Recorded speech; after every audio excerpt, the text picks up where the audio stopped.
la Sociedad Científica de Estudiantes de Medicina de San Martín Sociemsa y la Sociedad Científica de Estudiantes de Medicina de la Universidad Señor de Zipán, SOCIEM, USS. Les damos la bienvenida al primer curso teórico de Metodología de la Investigación, que contiene en su temario la ponencia titulada Investigación en pregrado, cómo empezar, preguntas pico y fin. Quien se encargará de esta ponencia es el universitario David Renato Soriano Moreno, Paz director CPC SOCEM Universidad Peruana Unión 2018-2019, Paz vicepresidente SOCEM UPU 2019-2020, Paz director CPC SOCIMEP 2019-2020, Paz pasante de IETSIP, pasante de REDEC, director línea de revisiones sistemáticas, unidad de investigación clínica y epidemiológica de la Universidad Peruana Unión. En relación a las preguntas o dudas, estas se van a formular al final de la ponencia. También el pase de lista se mandará al final de la misma, junto al form de evaluación de acuerdo a lo expuesto el día de hoy. Sin más que decir, doy paso al ponente para que empiece su exposición. Gracias. Hola, buenas noches con todos. ¿Qué tal? Una pregunta, ¿se me escucha? Sí. Ya, perfecto. Ya, bueno, entonces el día de hoy vamos a ver la ponencia de Pico y Feiner, con acrónimo Feiner. Si tienen alguna duda, alguna consulta, me la pueden hacer saber ahí por el chat o prender su micrófono normal. Así que bueno, vamos a empezar. Bien, en general las generalidades para tú plantear una pregunta de investigación. En primer lugar, aunque parece algo muy básico, tienes que conocer el tema que quieres investigar, ¿sí? Una investigación realizada por alguien que no conoce su tema es muy diferente a una investigación realizada por alguien que sí conoce su tema, ¿sí?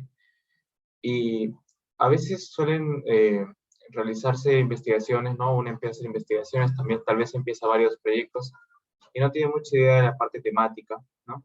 Y es un inconveniente porque cuando tú tienes bien claro la parte temática, sabes plantear un protocolo, sabes plantear la justificación de tu estudio, sabes plantear varias cosas, ¿no? También cuando sea la hora ya de redactar tu manuscrito final, pues vas a tener toda esta facilidad, ¿no? De saber qué poner, qué discutir, entre otros. Entonces, conocer el tema de investigación que quieres realizar es esencial. Después, obviamente te tiene que gustar lo que vas a investigar, ¿ok? La idea que vas a plantear te tiene que motivar, ¿sí? Porque ten algo claro, ¿sí? Sobre todo si es tu primera investigación, posiblemente te pase que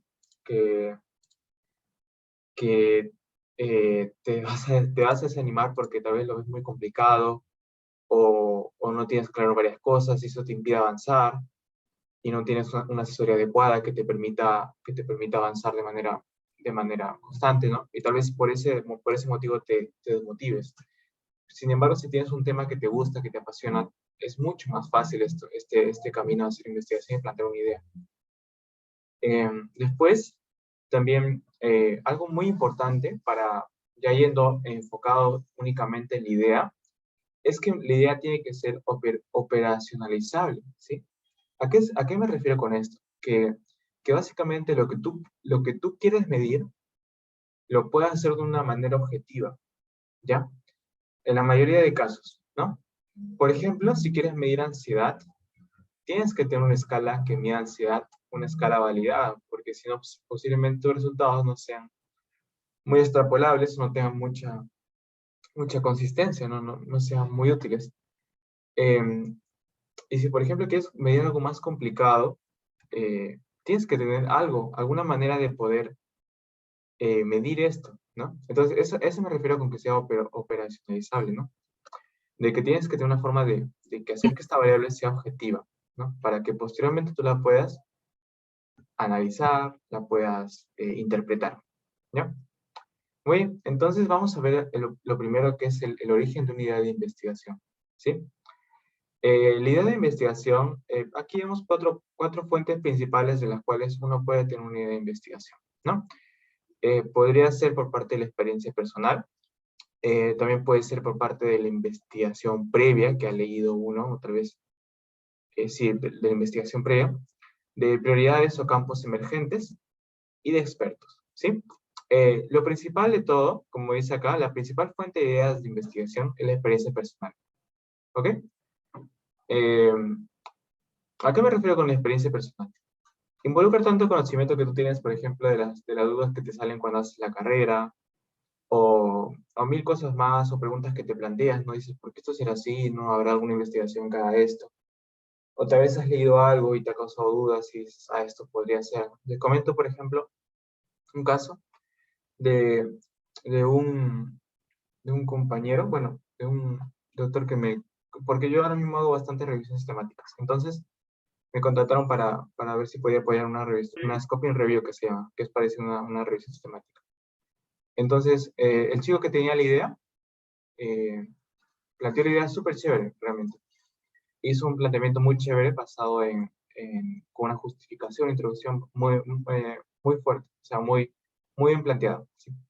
Entonces, ¿y dónde había salido esa idea, no? Por ejemplo, esa idea había salido de su experiencia personal en el hospital, ¿no? Entonces, en el hospital se habían dado cuenta que en cierto grupo de pacientes todavía no había un tratamiento, no sabían cuándo hacer cierta intervención y cuándo hacer esto. Entonces, se planteó esa idea y la llevó a desarrollar en un protocolo, ¿no? Entonces, esto por ejemplo, es experiencia personal. Después tenemos investigación previa, incluyendo vacíos, controversias, nuestra realidad, limitaciones, entre otros, ¿no? Esta también es una fuente muy grande de ideas de investigación, ¿no? Por ejemplo, tú lees artículos, lees, no sé, revisiones sistemáticas, lees revisiones de la literatura en general, y te das cuenta que hay vacíos en el conocimiento, ¿sí? Y se van a dar cuenta de que estos vacíos no son pocos, son muchísimos vacíos. Y te vas a dar cuenta de que muchas veces hay controversias. Un estudio te dice que un tratamiento es efectivo y otro te dice que un tratamiento no es efectivo. Un estudio te dice que tal cosa es un factor de riesgo para tal cosa y otro estudio te dice que no es un factor de riesgo. Entonces, esto va a hacer que uno pueda plantear diferentes ideas de investigación, ¿no? También planteando nuestra realidad. Hay muchas cosas que, por ejemplo, uno puede pensar que ya está investigado, pero no es así, porque hay cosas que dependen del contexto, ¿no? No es lo mismo el manejo por ejemplo, un infarto aquí que en Estados Unidos. Es muy diferente. Entonces, ver esas limitaciones que hay en nuestra realidad, cómo se pueden plantear las diferentes investigaciones, los diferentes tratamientos a nuestra realidad, pues es una fuente de investigación bastante importante, ¿no? Aunque obviamente pongo esto de ejemplo de tratamiento como un ejemplo general, ¿no? También puede ser otro tipo de estudios que son más aplicables para nosotros como estudiantes, ¿no? Creo que alguien con la guitarra. Ya, creo que ya pasó. Ya, muy bien. Entonces, y otra cosa más que son limitaciones, ¿no? ¿Qué es limitaciones? Pues ponte que hay un estudio que tú quieres evaluar una cosa y encuentras un estudio y te das cuenta que ese estudio está mal hecho, que no tiene una buena muestra, que no hizo un buen análisis, entre otros. Entonces, tú puedes decir, ah, ya, hay literatura al respecto, sí, pero esta literatura tiene tal limitación. Por lo tanto, yo planteo tal estudio, ¿no? Entonces, ah, ya, muy bien. Entonces, ahí planteas tu idea, ¿sí? ¿Qué más? Prioridades, campos emergentes. En COVID, por ejemplo, obviamente, si aparece el COVID, al inicio no hay nada de investigación de COVID. Poco a poco vas a comenzar a salir investigación de COVID, pero te vas a dar cuenta que hay muchísima investigación en COVID y que aún no se ha explorado. En contaminación, entre otros, ¿no? Bueno, esos son otros, ¿no? También expertos, los expertos tienen muchas ideas muchas veces, muchas dudas, que también pueden ser útiles para plantear eh, ideas de investigación, ¿no? Bueno, entonces, eso es en general. También hay dos tipos de expertos, temáticos y metodológicos. Los temáticos son aquellos especialistas, la mayoría son especialistas, ¿no? Eh, que tienen muchas ideas, como les comento, y metodológicos son aquellos que son más dedicados al área de investigación en sí, ¿ya? Muy bien, entonces vamos a empezar con el acrónimo FINER, ¿no? FINER, que consta de 5 letras, ¿no? Factible, interesante, novedoso, ético y relevante, ¿no? Eh, entonces, una investigación factible depende de varias cosas, ¿ok? Como estudiantes, no podemos plantear un ensayo clínico, ¿ok? Porque un ensayo clínico es muy complejo, requiere de muchas cosas, mucha experiencia, mucha financiamientos, entre otros, ¿no? Entonces, ¿qué hacemos? Otro tipo de estudios más sencillos, ¿verdad? Eh, entonces, por ejemplo, ¿qué podría limitar una investigación? ¿No? Los recursos económicos. Tipo, tú querías hacer una investigación en un laboratorio para evaluar tal cosa, y las investigaciones en laboratorio suelen ser caras. Por ejemplo, si quieres hacer a cultivos, si quieres hacer, no sé, genes con PCR, entre otros, pues te va a costar dinero, ¿no? Muchas veces las universidades tienen fondos destinados a este tipo de estudios, ¿no? Las cuales podrían optar y podrían ser una fuente para que puedan realizar este tipo de estudios. Eh, pero obviamente estudios que son más grandes, como que necesitan más financiamiento, pues muchas veces no vamos a tener acceso a este tipo de financiamientos. Entonces los recursos económicos van a ser una limitación. También el tiempo, ¿no? Obviamente hay que tener en cuenta que somos estudiantes de medicina, ¿no? Y entonces el tiempo es un factor importante porque es cierto que tú puedes plantear muchas ideas, puedes tener muchas cosas en mente, pero te aseguro que no te va a dar el tiempo o tal vez vas a dejar cosas a medias, ¿no? Y eso nunca es bueno. Entonces siempre tienes que asegurarte de tener el tiempo de llevar esta investigación a cabo. ¿Qué más? El número de participantes. ¿A qué se refiere con eso? No es lo mismo evaluar 100 estudiantes que evaluar 1000 estudiantes, 3000 estudiantes, ¿sí? Es muy diferente. Para evaluar 3000, una encuesta de 1000, 2000, 3000 estudiantes, posiblemente necesites eh, un equipo mucho más grande, más experiencia, entre otros, ¿no? Y aquí también entra a tallar el equipo con experiencia. Eh, ¿A qué se refiere equipo con experiencia, no? Obviamente tú no puedes empezar una investigación sin tener la asesoría adecuada, ¿sí? Y como estudiantes siempre tenemos que estar de la mano con un asesor, porque hay muchas cosas que no sabemos, ¿ya? Entonces necesitamos un equipo con experiencia, idealmente un asesor temático que se llama, como les decía comentado antes, un especialista en el tema, y un asesor metodológico que sepa cómo se hace un estudio de investigación, que sepa cómo se hace un análisis, entre otros, ¿ya? Entonces, esto es la factibilidad, ¿ya?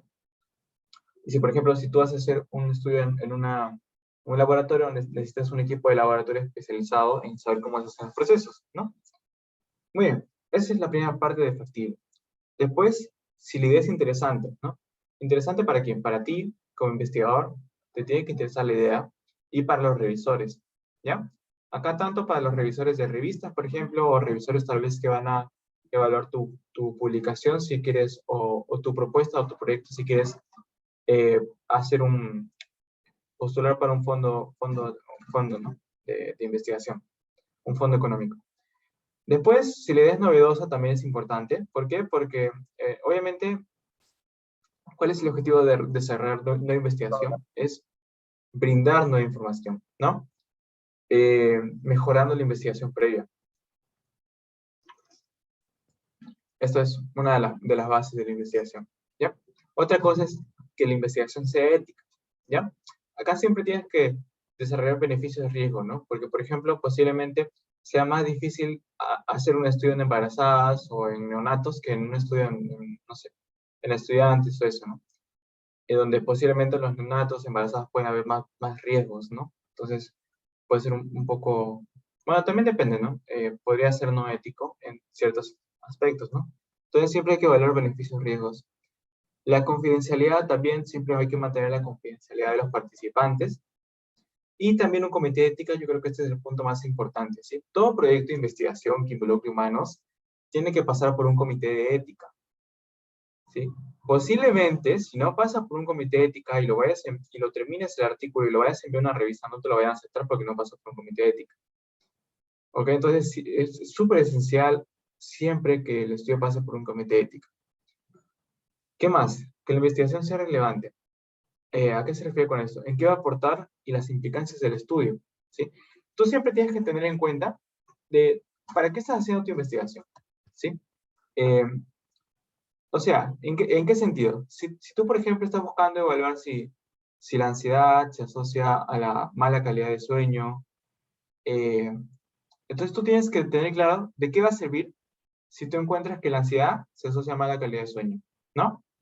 Ah, pues puede servir porque tal vez tratar ansiedad pues sea útil para posteriormente también a la par disminuir la sintomatología, bueno, o el mal hábito de sueño, que a su vez el mal hábito de sueño puede conllevar otros problemas. Entonces, eh, por ahí siempre tienes que tener la importancia clínica y práctica de tu estudio, ¿ya? Entonces, en eso se basa el acrónimo PINE. Después, eh, chévere. Después pasamos a la parte de la PICO, o PICO que le llaman algunos, ¿no? La PICO es el formato más utilizado para hacer, en general, preguntas de investigación, ¿ok? Se basa en cuatro componentes. La P, que significa población, ¿ya? La intervención, ¿por qué pongo I o E? I de intervención, pero intervención ¿cuándo se aplica? Intervención se aplica cuando, por ejemplo, tú estás haciendo un ensayo clínico, ¿ya? Donde tú tienes una variable intervención, o sea, una intervención que tú vas a aplicar a un paciente, ¿ok? Sin embargo, la mayoría de estudios que vamos a hacer los estudiantes es tipo eh, observacionales, ¿no? Donde tú no manipulas una intervención, sino que simplemente observas. Entonces tú ves qué exposición tiene un paciente. Por ejemplo, una exposición podría ser un factor de riesgo, no sé, hipertensión, ¿ya? Entonces tú vas a observar que el paciente tiene la hipertensión. No vas a hacer que el paciente tenga hipertensión interviniendo para que el paciente desarrolle hipertensión. No, eso no es ético, ¿no? Entonces, simplemente se observa al paciente con hipertensión. No se puede hacer nada más. También tienes un grupo comparador, porque siempre, acuérdense que todas las investigaciones se basan en lo mismo, ¿no? Eh, si tú quieres saber si algo es mejor que otra cosa, siempre tienes que comparar con algo, ¿no? Entonces, eso va a ser el grupo comparador. Eh, y finalmente, la O, que viene a ser de outcome en inglés, ¿ya? El outcome, o desenlace, que se llama, o también lo más común que es variable dependiente, ¿sí? Eh, entonces vamos a ver unos ejemplos, mejor para que quede un poco más claro esto. Bueno, antes de esto, las utilidades de la PICO, ¿ya? La PICO no solo es útil para definir la idea de investigación, ¿ya? Sino que también es el formato más ampliamente utilizado para definir preguntas clínicas, y en esto se aplica la medicina basada en evidencias, ¿no? Se van a dar cuenta que todos los ensayos clínicos, que todas las revisiones temáticas y todas las guías de práctica clínica que se respetan, definen sus preguntas en el formato PICO, ¿sí? Entonces, tienen que saber el formato PICO sí o sí. ¿Qué más? El formato PICO es útil a la hora de plantear una estrategia de búsqueda sistemática, ¿ya? Que esto más que nada cuando haces revisiones sistemáticas, haces scoping reviews y eso, ¿no? Buscas sistemáticas de la información, ¿sí? Y aparte, la utilidad de la PICO también depende del estudio que quieres plantear, ¿ya? Ahora, este es un detalle de la PICO, ¿no? Como les comenté, hay variaciones de la PICO, ¿sí? Y ahora la vamos a ver un poco más a detalle. Entonces, por ejemplo, ¿no? Acá les he puesto algunos ejemplos. Si, por ejemplo, quieres hacer un ensayo clínico aleatorizado, ¿sí? O un ensayo clínico en general, vas a tener un pico,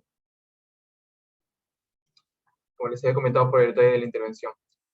Pero si tú quieres hacer un estudio analítico observacional, como es la mayoría de estudios que, como les comento, vamos a hacer, que son cortes, transversales, casos controles, vamos a utilizar el formato PECO, porque va a ser una exposición, no una intervención.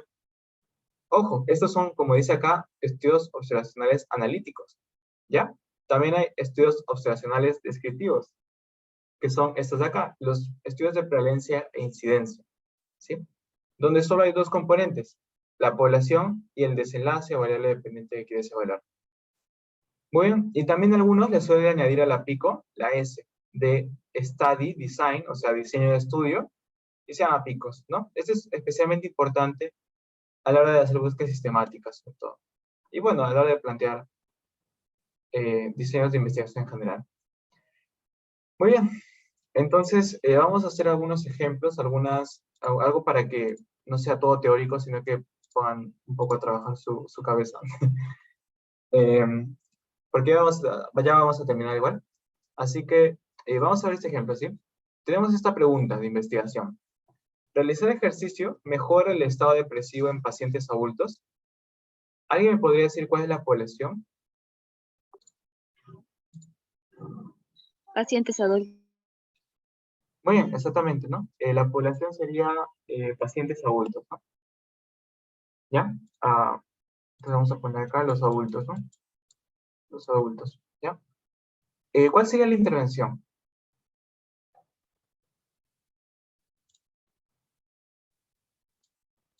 El ejercicio. Exactamente, Realizar ¿no? ejercicio. Exactamente, realizar ejercicio, ¿sí?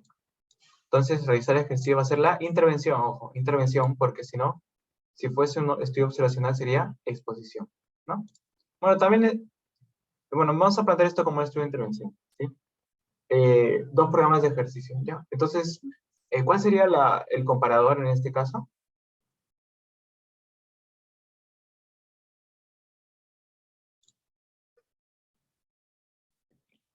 ¿Con estado depresivo y sin estado depresivo? Ya, ahí es algo interesante, ¿ya? Si mejora Pero o no no, no mejora. es.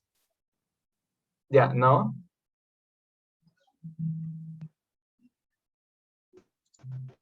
Exactamente, Serían como los dice, pacientes que no realizan. decías. Sí, muy bien. Exactamente, ¿no? Son los que no hacen ejercicio, ¿ya? Eso es muy interesante, ¿no? Porque tú acá tienes dos grupos. Aquellos que realizan ejercicio y aquellos que no realizan ejercicio. Entonces, ¿qué vas a ver ahí? Tú vas a ver ahí, por ejemplo, ya. Por ejemplo, en aquellos, vamos a poner un ejemplo más práctico para que se pueda entender mejor, porque es importante esto, ¿no? Ya, bueno, vamos a acabar con la pico y después les comento, ¿ya? ¿Y cuál sería el desenlace en este caso? O la variable dependiente o outcome. Mejorar el estado depresivo. Claro, sería el estado depresivo en sí, ¿ya? El estado depresivo va a ser el outcome. Muy bien, y ahora le voy a poner este ejemplo que les quería hacer para que vean más o menos cómo es esto de que hay dos grupos que se comparan entre sí, ¿ya? En primer lugar, realizar ejercicio va a ser la variable, como mencionamos, independiente, ¿no? Entonces, ¿por qué es importante esto? Y no realizar ejercicio va a ser el comparador. Y tenemos que el outcome es estado depresivo.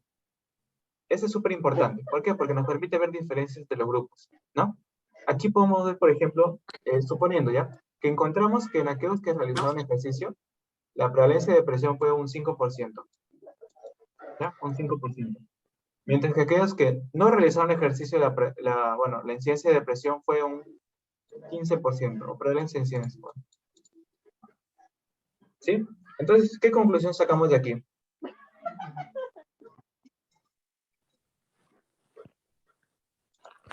¿Alguien me podría decir qué conclusión hay de aquí? Que sí hay mejoría. Que el ejercicio sí mejoraría, ¿no? Se ve que en el grupo que hizo ejercicio, la prevalencia de depresión es menor, ¿verdad? Mientras que en el grupo que no hizo ejercicio, la prevalencia de depresión es mayor. Entonces, a grandes rasgos podemos decir que hubo menor depresión en el grupo que hizo ejercicio que en el grupo que no hizo ejercicio, ¿no? Entonces, con eso sacamos la conclusión de que el realizar ejercicio mejora el estado depresivo, ¿no? ¿Se entiende?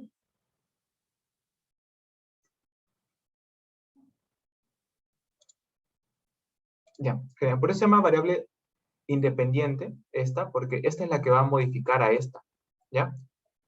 No es que el estado depresivo modifique al realizar ejercicio. Aunque podría ser, ¿no? Pero en este caso la pregunta que estamos planteando es si el ejercicio en sí va a modificar finalmente el estado depresivo, ¿sí? Y por eso esta variable que se modifica se llama la variable dependiente, porque esta variable va a depender de la variable independiente, ¿no? Muy bien. Vamos a ver otro ejemplo. La somnolencia excesiva diurna está asociada a peor rendimiento académico en estudiantes de medicina. Bien, ¿cuál sería la población? Estudiantes de medicina.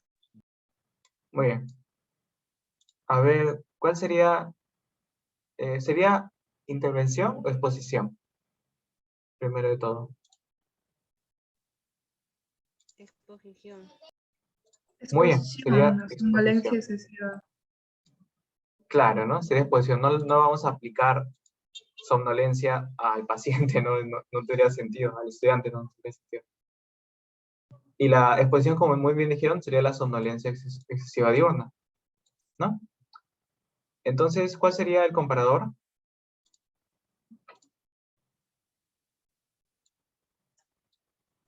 Estudiantes de medicina que sí dormirían bien, por ejemplo. Ah, claro, Rendimiento sí, académico. sí. No, el comparador no sería rendimiento académico, pero como bien dice, son los que sí duermen bien, o básicamente los que no tienen somnolencia, ¿no? No tienen la somnolencia. ¿Sí? Exactamente como dice Jared.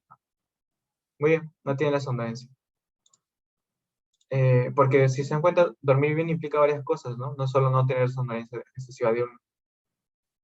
Tal vez no tengas somnolencia, pero tengas insomnio, ¿no? Entonces, mejor le llamamos no somnolencia simplemente. Muy bien, ¿cuál sería finalmente el desenlace? O el outcome como Rendimiento variable académico. dependiente. Exactamente, ¿no? El rendimiento académico. ¿Ya? Espero que quede más claro con esos ejemplos. Igual si tienen alguna duda me preguntar. Bien, ahora otra pregunta. ¿Cuál es la prevalencia de depresión en estudiantes de medicina? Bien, ¿la población cuál sería? Bueno, esto creo que ya lo saben de sobra, ¿no? La población, estudiantes de medicina. Estudiantes de medicina. Muy bien. ¿Cuál sería la intervención de exposición? Ya, algunos dicen exposición. Uy, no lo cambié de color.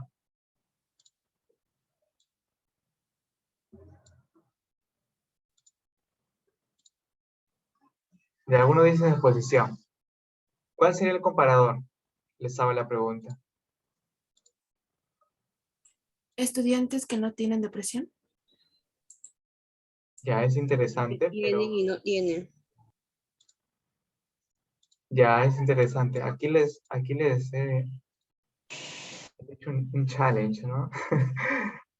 ¿Por qué? Porque si se dan cuenta, lo único que estamos viendo es prevalencia de depresión, ¿no? Entonces, ¿cuál es la conclusión de esta pregunta? De que no hay exposición ni comparador, ¿no? ¿Se dan cuenta?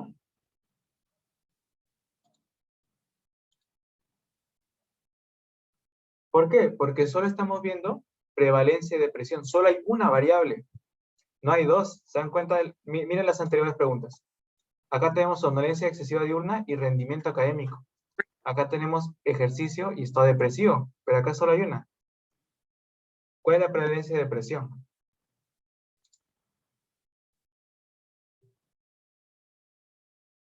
¿Cómo así solamente estudio el número? Claro, solo se estudia el número de participantes que tienen depresión, ¿no? Antes podíamos ver, como vimos en el ejemplo anterior, prevalencia de depresión en aquellos que realizan ejercicio, 5%, y en aquellos que no, 15%. Pero acá no tienes dos grupos, tienes solo uno.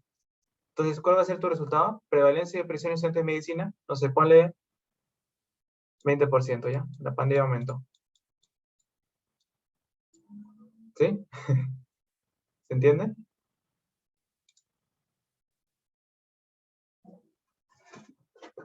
Y cuando solo hay una variable, no se toma en cuenta intervención o exposición, solo se toma, perdón, intervención o exposición y comparador, solo se toma en cuenta el desenlace o variable dependiente. Y esto es lo que les mencionaba aquí antes, ¿ok? En estudios observacionales descriptivos, ojo, descriptivos, aquí se dan cuenta que dice estudios analíticos, ¿por qué? Porque analizan, ¿qué analizan? Una asociación entre dos variables, ok, mínimo. Mientras que los estudios observacionales descriptivos solo evalúan prevalencia o incidencia, ¿no? Incidencia es casos nuevos, ¿no? Prevalencia es casos en cualquier momento. En este caso estamos viendo solo prevalencia, ¿ya? Pero la conclusión es que solo hay una variable. Entonces no podemos hacer comparaciones. ¿Sí? Muy bien. Y la última, la real prueba.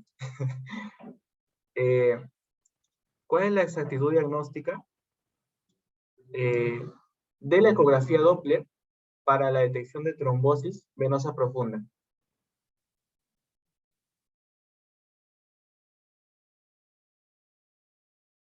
Ya, primero quiero que vean qué tipo de estudio es este. ¿Alguien sabe qué tipo de estudio es? Vamos a poner la S aquí, de diseño de estudio.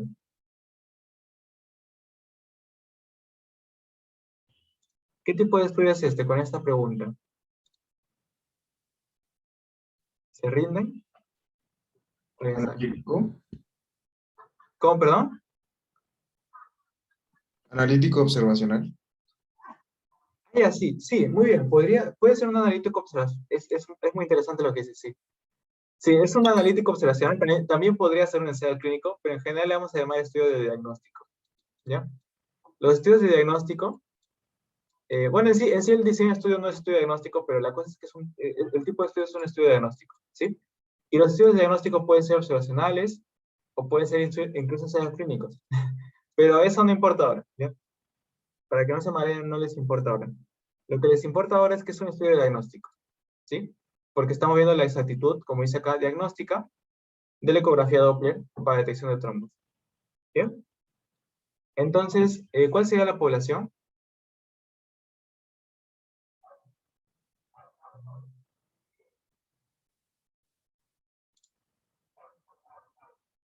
Muy bien, Jared.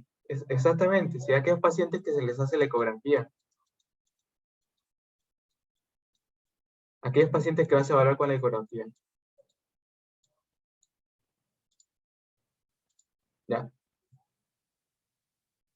Tal vez alguno estaba pensando que la población era los pacientes con trombosis venosa profunda, pero no. Ahora vamos a ver por qué. ¿Ya? Todos aquellos que les hace ecografía. Ya. ¿Cuál sería la exposición o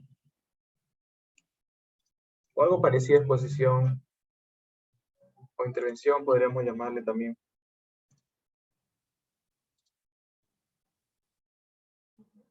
Claro, ¿no? La intervención sería la ecografía en sí, ¿no? Sería la ecografía. El hecho de realizar la ecografía. Perdón, me confundí. Ya, acá sería el hecho de que, o sea, a todos los pacientes se les va a realizar ecografía, así que esa no es la exposición. Entonces, aquellos pacientes que salen positivos y aquellos pacientes que van a salir negativos, ¿no? En esto de las pruebas diagnósticas es diferente, ¿ya? Pero bueno, pero quiero llegar principalmente al outcome para no marearlos más. Y ahora explico un poco mejor esto. ¿Cuál sería el desenlace que vamos a evaluar aquí?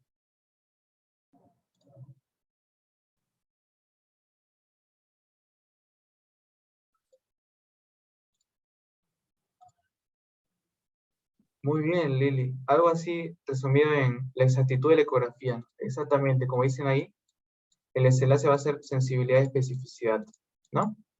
En general, ¿no? O que se llama exactitud diagnóstica, ¿sí? Exactitud diagnóstica o sensibilidad y especificidad, ¿no? Entonces, se dan cuenta que según la pregunta pico, la pregunta cambia, ¿no? Y el tipo de planteamiento que tiene que hacer es diferente, ¿sí? Y aquí las preguntas de diagnóstico, lo que se hace es una tablita, y pones una tablita 2×2, y pones pacientes con la enfermedad, pacientes sin enfermedad, y pacientes con prueba positiva y pacientes con prueba negativa, ¿no? ¿Bien? Y la cosa es que al final, con estas cosas vas a sacar una sensibilidad y especificidad. ¿Ya? No se preocupen por esta parte. Pero la cosa es que va a ser la utilización de una prueba para cierto tipo de pacientes para detectar cierta condición, ¿no? En este caso, la trombosis venosa profunda. ¿Sí? Bueno, pero si les digo que se queden con algo, quédense con los ejemplos anteriores, ¿sí? Esto es un poco más complicado. Muy bien, entonces, eso sería todo lo que les quería compartir. No sé si tendrían alguna duda, alguna pregunta. Ah, no, perdón, faltaba una cosita. Entonces, seguramente, la mayoría de ustedes habrá dicho, es que ya está todo estudiado, ¿no? No hay ninguna idea más, no, está todo estudiado en medicina. Y eso es falso, ¿no? Eso es muy falso. Hay muchas cosas que estudiar, en serio, hay demasiadas. Entonces, acaban algunos consejos, ¿sí? Las formas más sencillas de empezar con investigación es hacer estudios transversales, ¿ok? Estudios transversales de tipo encuesta, ¿ya? Puedes hacer una encuesta en línea, que ahora en la pandemia se ha puesto muy de moda hacer encuestas en línea, porque es algo muy práctico y muy fácil de llenar también para los encuestados y para recoger datos, ¿verdad? Es un tipo de estudio muy sencillo. Puedes hacer análisis de datos secundarios. ¿Cuál es la limitación de este estudio? Que posiblemente si utilizas bases de datos como la ENDES o bases de datos nacionales, representativo de todo el Perú, es cierto que vas a tener un estudio muy bueno, que va a ser seguramente publicable en una revista bastante buena, ¿no? Sin embargo, para analizar esta base se necesita cierto nivel de experticia, ¿no? Y que la podrían conseguir con un asesor, ¿no? Pero si ustedes tienen una buena idea, que se puede sacar, por ejemplo, a través de la ENDES, la ENDES, por ejemplo, es el ejemplo más común, más utilizado, ¿no? Que es una base de datos nacional donde hay muchas variables, que donde está hipertensión, está edad, ¿no? Está sexo, está 1000 cosas que pueden evaluar. Entonces, ahí, por ejemplo, tú puedes leer qué variables hay y puedes decir, yo quiero saber si esta variable se asocia con esta otra variable. Y tú vas, haces un planteamiento del problema, ¿no? Se le expones a un asesor y si el asesor le interesa tu idea, pues te podría ayudar a analizar esta base de datos y hacer el estudio, ¿no? Si ve que estás interesado. Entonces, esa es una de las formas de empezar. Por ejemplo, en lo personal, mi primera publicación fue de esto, ¿no? De la ENDES. Otras cosas más podrían ser revisiones. Revisiones tanto sistemáticas como revisiones de alcance, revisiones narrativas, incluso tal vez podría ser, ¿sí? Aunque lo que yo les recomiendo es que tengan primero una experiencia con lo que vendría a ser investigación de estudios de este tipo, ¿sí? Transversales o análisis de datos secundarios para que vean cómo es un estudio de investigación original, ¿sí? Y después ya se podrían aventar, o si quieren darle el paso a revisiones, está bien, ¿no? Pero vas a necesitar conocimientos de investigación previos. Bueno, y como les comento acá, hay demasiadas preguntas sin responder. Sí, muchas preguntas sin responder, sobre todo para revisiones. Hay muchísimas preguntas sin responder. ¿Sí? También lean artículos primarios o revisiones temáticas relacionadas a lo que quieren hacer. ¿Ya? Esto es lo que les he comentado antes. ¿Sí? Leer artículos originales, primarios, ¿no? O revisiones temáticas. Las revisiones temáticas siempre tienen apartados donde te dicen qué limitaciones hay de la evidencia actual, qué controversias hay, ¿no? Y los artículos primarios te dicen qué limitaciones tiene ese artículo y qué se podría mejorar y qué se podría hacer para la investigación futura, ¿sí? Esos son esos apartados que suelen haber muchas veces en ese tipo de artículos. Entonces, es bueno leerlos para ver qué falta, ¿no? Y poder hacer, plantear una idea a partir de esto, ¿no? Así que bueno, esto es lo que les quería compartir a todos. Muchas gracias por la invitación. No sé si habría alguna pregunta.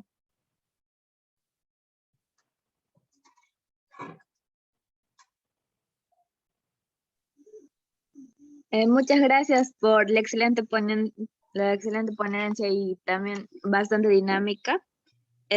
Si alguien tiene alguna pregunta, le escriben en el chat. De repente hay alguna duda. Y si no, se va a pasar el forms de asistencia y también lo que es el forms de evaluación. Ya, ahí preguntaron qué era Finer. Finer es factible, o sea, Finer es lo que tiene que tener tu idea de investigación para que tú la puedas plantear, por así decirlo, ¿no? Factible, interesante, novedosa, ética y relevante. Son las bases de Finer.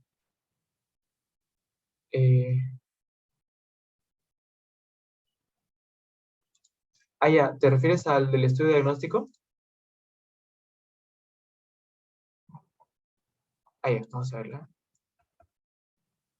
Ya, bueno, lo que tú quieres hacer con un estudio diagnóstico es evaluar si una prueba es sensible o específica. Sensible y específica para detectar cierta cosa. ¿Ya? No quiero hablarles acerca de qué es sensibilidad, qué es especificidad, qué es valor predictivo positivo, qué es valor predictivo negativo, qué es la likelihood rate positivo y la likelihood rate negativo, porque eso ya es motivo de otra cosa, ¿no? Pero la cosa es que lo que yo quiero que se lleven a entender es que con el estudio diagnóstico lo que haces es evaluar una prueba, ¿ya? Para cierto tipo de pacientes para detectar una patología, ¿sí? Por ejemplo, en este caso estamos hablando de ecografía Doppler para detectar trombosis venosa profunda, ¿sí? En los pacientes, ¿no? En los pacientes que vienen con sospecha, en este caso, ¿no? De trombosis venosa profunda, ¿no? Entonces lo que hacemos es, en los estudios diagnósticos, es comparar dos tipos de pruebas, ¿sí? La ecografía, perdón, acá me había equivocado, no sé por qué puse, este es para otras cosas. Ah, bueno, sí, está bien, en cierto sentido, pero quiero poner un ejemplo más claro ya. La ecografía, pero ¿tú cómo sabes que la ecografía es buena? Pues lo tienes que comparar con un gold estándar, que se llama, ¿sí? Posiblemente, la verdad no estoy seguro, pero posiblemente el gold estándar para comparar con ecografía puede ser angiografía, ¿no? Entonces, tú quieres ver cuál es mejor, ¿no? En este caso vamos a poner, ¿qué prueba vamos a evaluar? Vamos a evaluar la ecografía, ¿no? Ecografía. Y en este caso vamos a compararla con un gold estándar, que se llama una prueba que siempre va a detectar a todos los pacientes, o es la prueba de referencia, la prueba más utilizada. Ponte que es la angiografía, ¿ya? La verdad no estoy seguro. La angiografía, ¿sí? Entonces, tú quieres saber si la ecografía es suficientemente buena, o tan buena como la angiografía, para detectar trombosis, ¿no? Entonces, la angiografía, como es el estándar de referencia, o el gold estándar que se llama, te va a detectar pacientes enfermos y pacientes sin enfermedad, ¿ya? Siempre, porque es tu referencia. Y la ecografía te va a decir, ah, ya, la ecografía puede salir positiva, puede salir negativa. Y la cosa es que haciendo esto, tú vas a evaluar si, y acá tú vas a tener pacientes y vas a tener números, y la cosa es que haciendo cálculos muy sencillos realmente, vas a conseguir el outcome que va a ser sensibilidad y especificidad. ¿Ok? O sea, resumiendo, en este caso, queremos ver la exactitud diagnóstica de la ecografía. ¿Cómo sabemos qué tan buena es la ecografía? La comparamos con un gold estándar o estándar de referencia. En este caso vamos a tomar la angiografía como gold estándar o estándar de referencia, ¿sí? Y vamos a evaluar la sensibilidad y especificidad de la ecografía. Ya está. O la exactitud diagnóstica de la ecografía va a ser el outcome. Ya está, ¿ok? No sé si queda claro así.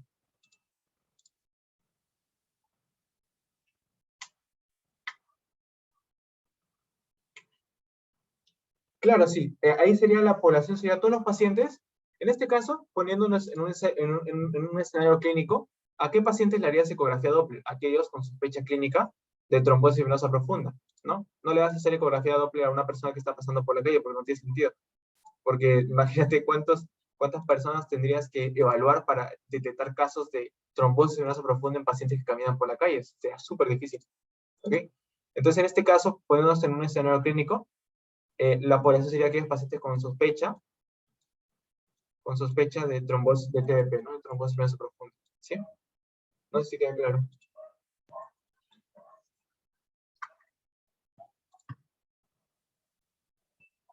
Queda claro, maybe. Ya, muy bien. Ahí habían puesto otra pregunta de Juana. Se nos pueden ocurrir diversas ideas respecto a la pregunta pico, pero ahora con pandemia, porque es más limitada las informaciones clínicas, por ejemplo. Ah, ya, lo que les comentaba, ¿no? ¿Qué tipo de trabajos?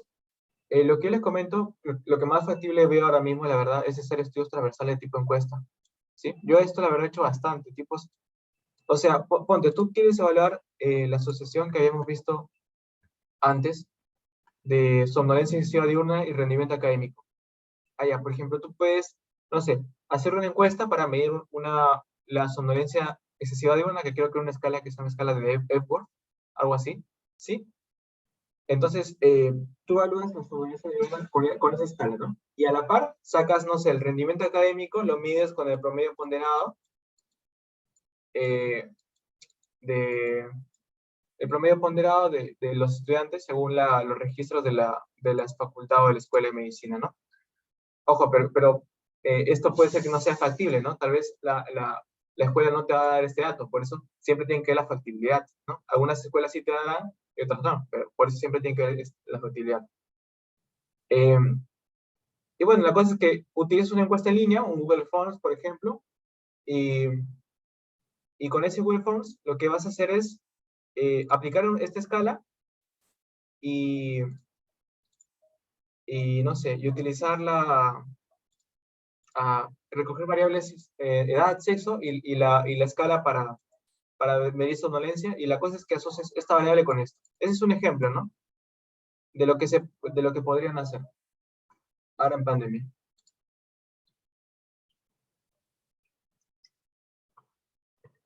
No sé si respondí tu pregunta, Juana.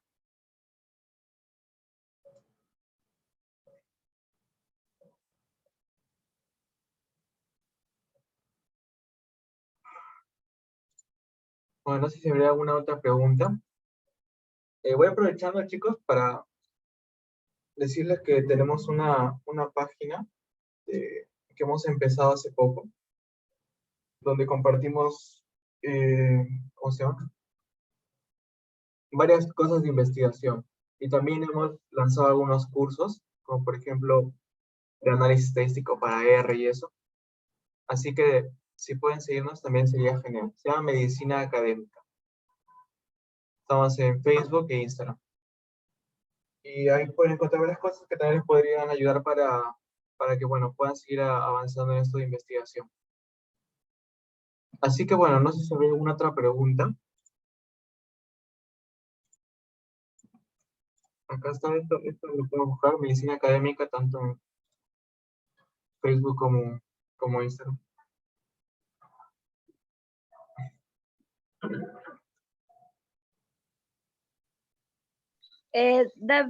David, también te queremos hacer llegar un certificado por la ponencia, en este caso en nombre de ambas sociedades que están organizando. Y bueno, ¿no? Esperamos seguir contando con tu predisposición, esta y las otras ponencias que podamos planificar. Te vamos a pasar el interno tu certificado porque hay problemas para compartir. Igual, muchas Ya, gracias. sin problema.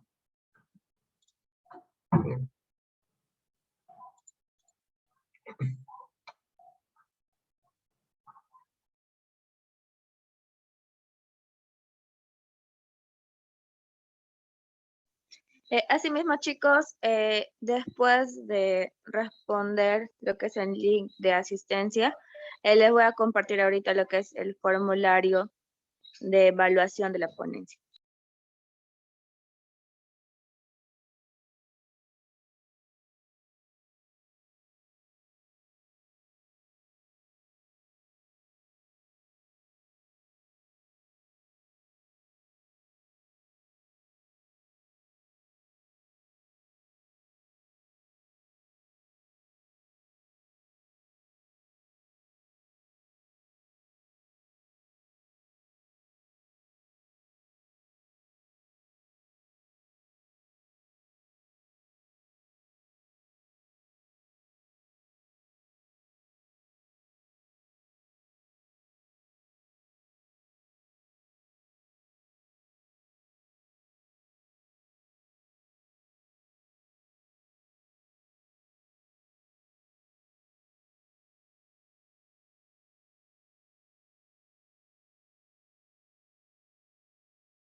Bien, muchas gracias por la invitación. Buenas noches.